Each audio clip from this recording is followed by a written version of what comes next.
La traite transsaharienne et orientale, c'est 13 siècles, plus de 13 siècles, sans interruption, que les Arabes ont rasé le continent noir.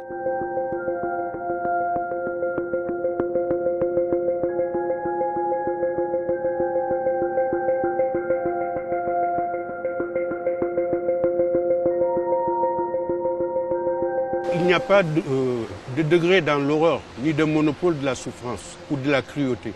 Mais on peut avancer sans risque de se tromper que la traite transsaharienne et orientale a été beaucoup plus dévastatrice pour les populations africaines que la traite transatlantique. Si j'ai titré mon étude le génocide voilé, c'est parce que la castration généralisée annihilait toute possibilité de se transmettre, toute possibilité de descendance, ce qui explique aujourd'hui que leur présence dans le monde arabe est un épiphénomène. Aussi une précision assez importante.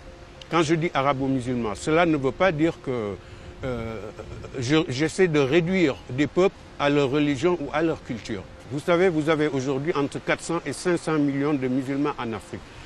On dirait que la plupart des intellectuels musulmans hésitent à aborder cette page de notre histoire, une page douloureuse que non seulement les chercheurs arabo-musulmans auraient dû ouvrir, mais les intellectuels africains hésitent.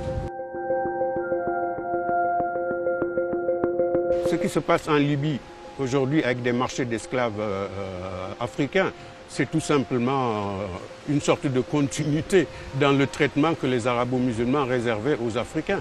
Puisqu'aujourd'hui encore de nos jours, on estime à 45 millions le nombre d'individus qui sont encore asservis. Et comme par hasard, c'est essentiellement dans le monde arabo-musulman. Les étudiants africains qui vivent au Maghreb sont traités d'une façon souvent assez ignoble. Des servantes africaines se voient confisquer leur passeport au Liban ou ailleurs. À force de taire un crime, il risque de se répéter exactement comme disait Elie Wiesel, qui ignore son passé s'expose à ce qu'il recommence. D'où la nécessité d'un travail de mémoire pour que les horreurs du passé ne tombent jamais dans l'oubli.